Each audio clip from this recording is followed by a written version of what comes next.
कहानी के शुरुआत में हमें जंगल का सीन दिखाया जाता है। जंगल के अंदर हम एक आदमी को किसी से डर कर भागते हुए देखते हैं। तभी पीछे से कोई आता है और उसकी गर्दन काट कर उसे मार डालता है। उसकी लाश को खींचकर अपने साथ ही ले जाता है। सीन शिफ्ट होता है और अगली सुबह हमें उसी जंगल में एक फैमिली को दिखाया जाता है। वो फैमिली उसी जंगल में पिकनिक मनाने के लिए आई थी। इस फैमिली के अंदर 2 भाई बहन और माँ बाप होते हैं। उनके डैड कीथ को खाना बनाना काफी अच्छा लगता था। वो अपनी फैमिली के तीनों मेंबर को खाना पका कर देता है, लेकिन वहीं उसकी बेटी एमी उसकी कोई बात नहीं सुनती। वो अपने फोन पर किसी से बात कर रही थी और अपने डैड से मना कर देती है कि उसे अभी भूख नहीं है। इस बात पर उसके डैड से उसका झगड़ा हो जाता है और वो जंगल में टहलने के लिए चली जाती है। बचे हुए तीनों लोग खाना खाने बैठते हैं, लेकिन इतने में ही उनके सामने एक ट्रक आकर रुकता है। उस ट्रक के अंदर से 2 लड़के बाहर निकलते हैं। ये दोनों अपने दोस्त को ढूंढ रहे थे और इनका दोस्त और कोई नहीं बल्कि वही इंसान है जिसे हमने मूवी के स्टार्टिंग में देखा था, जिसका गला काट कर किसी ने उसे मार दिया था। वो दोनों अपने दोस्त को ढूंढ रहे थे। तभी कीथ आगे आता है और बोलता है कि उन्होंने उसके दोस्त को नहीं देखा। वो दोनों देखने में काफी ज्यादा खतरनाक लग रहे थे, इसीलिए कीथ उन्हें टाल देता है। वो उन्हें अपनी फैमिली से दूर भेजना चाहता था, लेकिन तभी कीथ का बेटा जेफरी उन लड़कों के पास जाता है। वो अपनी जेब से चॉकलेट निकालकर उन दोनों को ऑफर करता है। ये सीन देखने में थोड़ा अजीब था, क्योंकि ऐसे टाइम पर कोई किसी को चॉकलेट कैसे दे सकता है, लेकिन फिर भी बर्न उस चॉकलेट को लेकर खाने लगता है। इतने में ही वहाँ पर एमी भी पहुंच जाती है। बर्न और बिली एमी को बड़ी गंदी नजरों से देखने लगते हैं। कीथ दिमाग लगाता है और बड़ी ही चालाकी से उन दोनों को वहाँ से भेज देता है। बिली और बर्न अपना ट्रक लेकर वहाँ से चुपचाप चले जाते हैं। लंच करने के बाद वो फैमिली भी अपना ट्रेलर लेकर वहाँ से निकल जाते हैं। वो लोग जंगल की रोड से होते हुए शहर की तरफ जा रहे होते हैं, लेकिन तभी उन लोगों को बिली और बर्न दिखते हैं। वो दोनों रास्ते में खड़े हुए थे और बर्न के पास शॉटगन भी थी। ये देखकर कीथ की वाइफ कैथलीन डर जाती है। तभी बर्न और बिली उनके पास आते हैं और वो बताते हैं उनका ट्रक खराब हो गया है। बर्न उनसे बोलता है उन्हें टाउन तक के लिए लिफ्ट चाहिए, लेकिन कैथलीन को ये करना ठीक नहीं लगता, इसीलिए वो कीथ से मना कर देती है। लेकिन बर्न कीथ से बोलता है कि बस वो बिली को अपने साथ ले जाए, और अगर उन लोगों को उसकी शॉटगन से डर लग रहा है तो शॉटगन भी उसी के पास रहेगी। अब कीथ को लगता है उसके पास और कोई चारा नहीं है, इसीलिए वो बिली को अपने साथ अपने ट्रेलर में बैठा लेता है। बिली उन लोगों को बताता है थोड़ी ही दूर चलकर उसका घर है, जहाँ पर उसकी 2 बहनें और उसके ग्रैंडफादर रहते हैं। अब वो फैमिली बिली के घर की ओर निकल जाते हैं, लेकिन ट्रेलर के अंदर बिली बैठकर बार बार एमी को घूरे जा रहा था। जेफरी एक नोटबुक से खेल रहा था। तभी बिली उसके हाथ से उसकी नोटबुक छीन लेता है, लेकिन बिली जब उसकी नोटबुक को देखता है तो उसके अंदर उसे अपने दोस्त की हैंडराइटिंग दिखाई देती है। वही दोस्त जो कल रात मारा जा चुका था। इससे पहले कि बिली को कुछ और समझ आता, जेफरी उठता है और उसकी गर्दन में 2 चाकू घुसा देता है। और यहीं पर इस कहानी का सबसे बड़ा खुलासा होता है। जिन लोगों के लुक्स और कपड़ों को देखकर हम जज कर रहे थे, असल में वो बुरे लोग नहीं थे,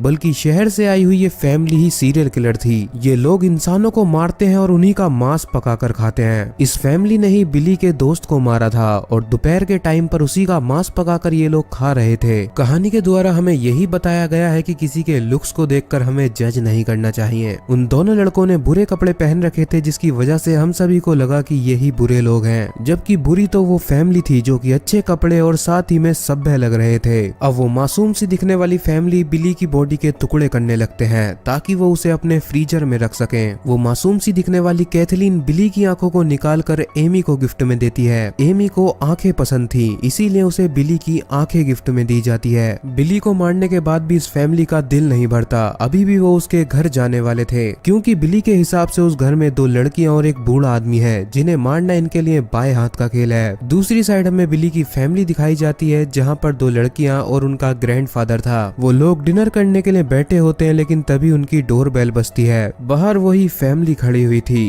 कीथ उनसे बहाना बनाकर बोलता है कि उनकी आरवी खराब हो चुकी है, उन्हें आज रात रुकने के लिए ठिकाना चाहिए और कल सुबह होते ही वो लोग टाउन की ओर निकल जाएंगे। बिली की बहन जूली को उन लोगों पे भरोसा हो जाता है। उसे लगता है ये एक फैमिली है और उनकी मदद उसे करनी चाहिए, लेकिन वहीं बिली की दूसरी बहन सवाना उन लोगों को अपने घर में नहीं बुलाना चाहती थी। फिर भी जूली के बोलने पर वो लोग उस फैमिली को अपने घर में घुसा लेते हैं। वो लोग इतने अच्छे होते हैं कि उस फैमिली को डिनर पर इनवाइट करते हैं, लेकिन उनकी सबसे बड़ी गलती थी ऐसे किसी भी अनजान फैमिली को अपने घर के अंदर नहीं घुसाना चाहिए था। अब वो सभी लोग बैठकर डिनर करने लगते हैं। कीथ और उसकी फैमिली को ये खाना बिल्कुल भी अच्छा नहीं लगता, क्योंकि वो लोग तो मांस के आदी हो चुके थे। वहीं सवाना काफी तेज लड़की थी। वो उन लोगों से सवाल करने लगती है। उसके सवाल इतने ज्यादा बढ़ चुके थे कि अब कीथ से बर्दाश्त नहीं होता। वो फैमिली अपने हथियार निकालने वाली होती है, लेकिन तभी वहाँ पर एक और बड़ा आदमी आता है। वो आदमी दिखने में काफी ताकतवर लग रहा था। दरअसल में इस आदमी का नाम बिग मैक है। मैक जूली का हस्बैंड है और वो भी उनके साथ इसी घर में रहता है। और शायद बिली उस फैमिली को मैक के बारे में बताना भूल गया था। इतने बड़े आदमी को देखकर वो लोग अपना प्लान बदल देते हैं। मैक को देखकर वो लोग डर जाते हैं और अपने हथियारों को छुपा लेते हैं। दूसरी साइड हमें बर्न को दिखाया जाता है। वो अपने खराब ट्रक के आगे खड़ा होकर बिली के आने का इंतजार कर रहा था, लेकिन तभी उसकी तबीयत बिगड़ने लगती है, उसे उल्टी आने लगती है। इतने में उसके सामने उस शहर का डेप्यूटी आता है, लेकिन बर्न की उससे लड़ाई थी, इसीलिए वो उसकी कोई भी मदद नहीं लेना चाहता था।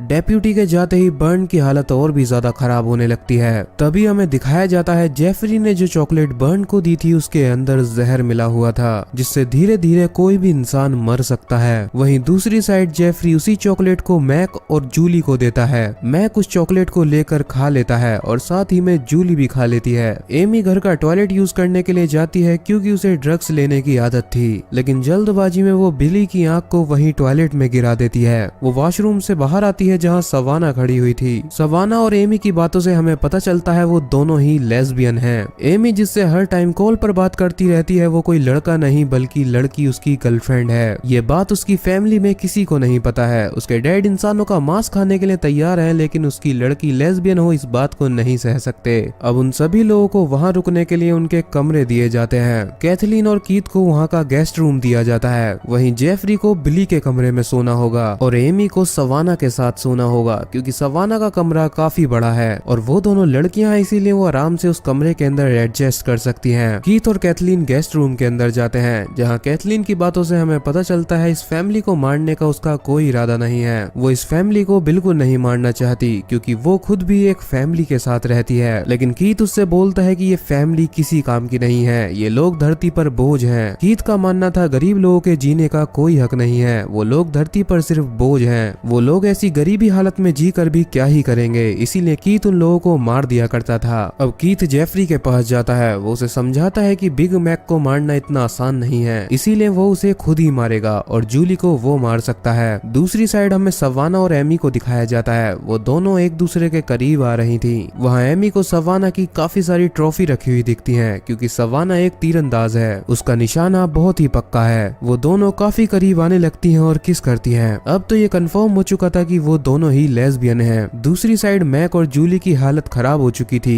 क्योंकि उन दोनों ने जेफरी की दी हुई चॉकलेट खाई थी। मैक घर के बाहर निकलकर उल्टी कर रहा होता है, वहीं जूली वॉशरूम के अंदर उल्टी कर रही थी। जेफरी अपने डैड की बात को नजरअंदाज करता है और वो मैक को मारने के लिए बाहर आ जाता है। वहीं उसका डैड उनके ग्रैंडफादर को मारने के लिए जाता है। वो एक कुल्हाड़ी से उनके ग्रैंडफादर को मार डालता है। बाहर जेफरी मैक से लड़ रहा होता है। मैक चॉकलेट खाने के बाद काफी ज्यादा कमजोर हो चुका था, लेकिन फिर भी वो जेफरी को काफी टक्कर देता है। आखिरी में जेफरी चाकू की मदद से मैक को मार डालता है। जेफरी की इस बात से कीथ को काफी गुस्सा आता है, क्योंकि उसने उसके ऑर्डर्स को मानने के लिए बोला था, लेकिन फिर भी जेफरी की इस बहादुरी से वो उसके लिए खुश था। वो उसे मैक की जीप देता है। ये लोग इनाम के तौर पर उन लोगों के बॉडी पार्ट्स गिफ्ट करते हैं। वहीं रूम के अंदर एमी और सवाना साथ में थी। वो दोनों लव मेकिंग कर रही होती हैं, लेकिन तभी एमी सवाना को मारने के लिए अपना चाकू निकाल लेती है। वो उसके चाकू मारने ही वाली होती है, लेकिन सवाना उसे गलती से धक्का दे देती है। सवाना को अभी तक कुछ भी समझ नहीं आया था। उसे लगता है एमी की टांग में गलती से चाकू घुस गया है। वो उस चाकू को बाहर निकालती है और एमी की टांग की पट्टी करती है। एमी अभी भी उसे मारने का मौका ढूंढ रही थी, लेकिन अब वो उसे नहीं मारती, क्योंकि उसे लगता है कि सवाना एक अच्छी लड़की है। तभी सवाना भागकर नीचे जाती है ताकि वो एमी के लिए फर्स्ट एड बॉक्स ला सके। जब वो फर्स्ट एड लेने के लिए जाती है तो उसे बाहर से कुछ आवाजें आती हैं। वो उन आवाजों का पीछा करते हुए पहुंचती है और देखती है वहाँ पर कीथ और कैथलीन खड़े हुए थे। उन लोगों की आरबी वहीं खड़ी हुई थी और उनकी आरबी बिल्कुल ठीक थी। कैथलीन और कीथ वापस घर के अंदर चले जाते हैं और सवाना मौका देखकर उनकी आरबी के अंदर घुस जाती है। जब वो आरबी के अंदर पहुंचती है तो उसे बहुत गहरा झटका लगता है। आरबी के अंदर बिली और बिग मैक की लाश रखी हुई थी। वहीं दूसरी साइड वॉशरूम के अंदर जूली को बिली की आंख मिल जाती है। ये आंख एमी से वॉशरूम के अंदर गलती से गिर गई थी। वो दोनों समझ चुकी थी वो फैमिली उनके लिए खतरा है और उनकी जान खतरे में है। जूली अपने ग्रैंडफादर के रूम में जाती है और वो देखती है उसके ग्रैंडफादर भी मर चुके थे। इतने में ही पीछे से कीथ आता है और उसे पकड़कर अपने साथ ले जाता है, लेकिन कीथ जूली को खुद नहीं मारना चाहता था। वो उसे कैथलीन से मारने के लिए बोलता है। बहुत देर मनाने के बाद कैथलीन उसे मारने के लिए मान जाती है, लेकिन तभी एक तीर आता है और वो कैथलीन की गर्दन के आर पार हो जाता है। ये तीर सवाना ने चलाया था। वो घर के बाहर से उन लोगों के ऊपर हमला हमला कर देती है। तभी नीचे एमी भी पहुंच जाती है। वो देखती है उसकी मॉम मर चुकी है और ये काम सवाना ने किया है। ये देखकर उसे बहुत ज्यादा गुस्सा आता है और अब वो सवाना को मारना चाहती थी। सवाना को बुलाने के लिए कीथ दिमाग लगाता है। वो जूली को चेयर पर बांधकर उसे टॉर्चर करने लगता है। वो उसकी एक उंगली तोड़ देता है जिससे जूली चिल्लाती है। सवाना भी चालाक थी और वो अपने रूम की ऊपर वाली विंडो से घर में घुसती है। वो जेफरी को पकड़ लेती है और उसकी गर्दन पर चाकू रखकर उसके डैड के सामने जाती है, लेकिन कीथ भी जूली की गर्दन पर चाकू रख देता है। अगर सवाना जेफरी को मारेगी तो कीथ जूली को मार देगा। ये देखकर जेफरी को कुछ भी समझ नहीं आता क्योंकि उसके डैड उसकी जिंदगी को दांव पर लगा रहे थे। सवाना अपनी बहन को नहीं खोना चाहती थी, इसीलिए वो जेफरी को छोड़ देती है, लेकिन वो काफी चालाक थी। उसने यहाँ आने से पहले ही पुलिस को कॉल कर दी थी। अब कीथ दोनों बहनों को साथ में चेयर पर बांध देता है। उसका प्लान उन दोनों को टॉर्चर करने का था। कीथ उनकी रसोई में जाकर बिग मैक की जीभ को फ्राई करने लगता है। जूली को पता चलता है कि बिग मैक भी मर चुका है। ये बात सुनकर उसे बहुत गहरा सदमा लगता है। कीथ उनके सामने बिग मैक की जीभ को खाने लगता है, लेकिन वो जूली और सवाना को भी टॉर्चर करता है ताकि वो बिग मैक की जीभ को खाएं। वो दोनों उसकी बात नहीं मानती, जिस पर वो जूली का अंगूठा काट कर ही खा जाता है। कीथ बेशक इंसानों का मांस खाता है, लेकिन उसे ये बात बिल्कुल हजम नहीं होती कि उसकी बेटी एक लेस्बियन है, यानी कि वो लड़की होकर भी लड़कियों से ही प्यार करती है। इस बात पर कीथ और एमी लड़ने लगते हैं। सवाना मौका देखकर अपने हाथ खोल लेती है और वहीं चाकू उठाकर कीथ की आंख में घुसा देती है, लेकिन कीथ की दरिंदगी का हमें अब पता चलता है। वो अपनी आंख को ही निकाल कर खुद ही खा जाता है। वो सवाना को दोबारा से पकड़ लेता है, लेकिन इतने में ही वहाँ पर शॉटगन लेकर बर्न पहुंच जाता है। बर्न अभी तक जिंदा है। वो चॉकलेट खाने के बाद भी अभी भी नहीं मरा है। वो कीथ के ऊपर गोली चलाता है, लेकिन गोली कीथ के कंधे पर जाकर लगती है। इतने में ही वहाँ पर जेफरी भी पहुंच जाता है और सवाना जेफरी को संभालती है। बाहर बर्न की लड़ाई कीथ से चल रही थी, लेकिन बर्न कीथ के ऊपर भारी पड़ रहा था। अंदर सवाना जेफरी के हाथ को जला देती है और फिर उसके मुंह पर खोलता हुआ पानी फेंक देती है। जेफरी कमजोर पड़ चुका था। वो उसकी गर्दन को तोड़कर उसे मार डालती है, लेकिन वहीं बाहर कीथ के हाथ में एक चाकू लग जाता है। वो उस चाकू को बर्न के सर में घुसा देता है। बर्न के मरते ही कीथ को लग रहा था कि वो जीत चुका है, लेकिन तभी जूली एक कुल्हाड़ी लेकर आती है और उस कुल्हाड़ी को कीथ के सर में मार देती है। अब कीथ भी मर जाता है। दोनों बहनों ने आखिरकार सभी को मार डाला था, लेकिन वो लोग एमी के बारे में भूल चुके थे।